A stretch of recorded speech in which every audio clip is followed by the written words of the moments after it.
ఐయుఐలకి, ఐవీఎఫ్‌లకి వెళ్తాం కదా! అప్పుడు కలవచ్చా? కలవకూడదా? ఇట్లాంటి క్వెషన్స్ చాలా సార్లు వస్తాయి. అండ్ ఇంతకు ముందర ఒకసారి ఆన్సర్ కూడా చేశాను. స్టిల్ ప్రతి పేషెంట్‌కి వచ్చే క్వెషన్ ఇది.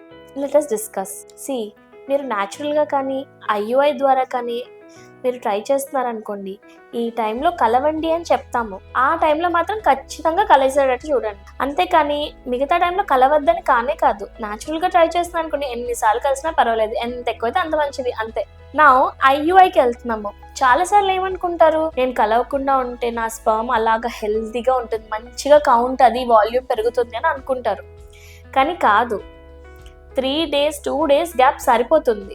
అంతకన్నా ఎక్కువ గ్యాప్ అయిపోయింది అనుకోండి, డెడ్ స్పర్మ్స్ అనేవి పెరిగిపోతాయి, సక్సెస్ రేట్ తగ్గిపోతుంది. అండ్ మోర్ ఇంపార్టెంట్లీ నేను ఎప్పుడు చెప్తాను కదా, క్లినికల్గా చేయొద్దు మనం దాన్ని, మామూలుగా ఉండండి. ఇప్పుడు మీరు ఐయుఐ ఎల్లుండి అన్నాం అనుకోండి, ఈ రోజు ట్రిగర్ ఇస్తాం, ఈ రోజు ఒకసారి కలిసేయండి, ఒక రోజు గ్యాప్ తర్వాత వెళ్ళిపోతే సరిపోతుంది. అండ్ ఫ్రెష్ స్పర్మ్ వస్తుంది మనకి, ట్యూబ్ లో ఉన్న స్పర్మ్ కాకుండా. సక్సెస్ రేట్ కూడా ఇంప్రూవ్ అవుతుంది. అండ్ ఐయుఐ చేసినప్పటి నుంచి రోజు కలిసిన ప్రాబ్లమే లేదు.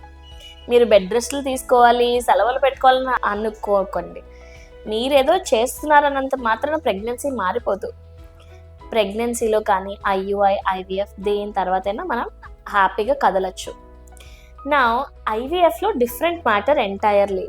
ఐవీఎఫ్లో మనం ఇంజెక్షన్స్ ఇచ్చి ఆ సైకిల్లో ఉన్న ఎన్ని ఫాలికల్స్ ఉన్నాయో అవన్నీ పెరిగేటట్టు చూస్తాం. ఓవరీస్ చాలా పెద్దగా అవుతాయి. అప్పుడు కలవడం కొంచెం డేంజరస్ ఉంటుంది. ఎస్పెషలీ పీసీఓడి ఉన్నప్పుడు హెవీ ఓవరీస్తో కలిస్తే కొన్నిసార్లు ట్విస్ట్ అయ్యే అవకాశాలు ఉంటాయి. సో మీరు ట్రీట్మెంట్స్కి వెళ్ళినప్పుడు, ఓన్లీ ఐవీఎఫ్కి వెళ్ళినప్పుడు మాత్రమే నేను కలవద్దని చెప్తాం హస్బెండ్ వైఫ్ని. ఎందుకంటే ఆ కలవడంలో కొంచెం ఓవరీస్ బరువు ఎక్కి ప్రాబ్లమ్స్ ఏమైనా రావచ్చు. బట్ మిగతావన్నీ కూడా మీరు కలవచ్చు. ఐవీఎఫ్లో మగవాళ్ళకి కలవకపోయినా మీరు ఎప్పుడైతే ఐవీఎఫ్కి వెళ్తున్నారో దానికి ఒక 3-4 days ముందరే మీ శాంపిల్ ఒకసారి విడిచేయండి. దానివల్ల మనకి healthy sperm on the day of pickup రోజు మంచి హెల్దీ స్పర్మ్ వస్తుంది. Thank you.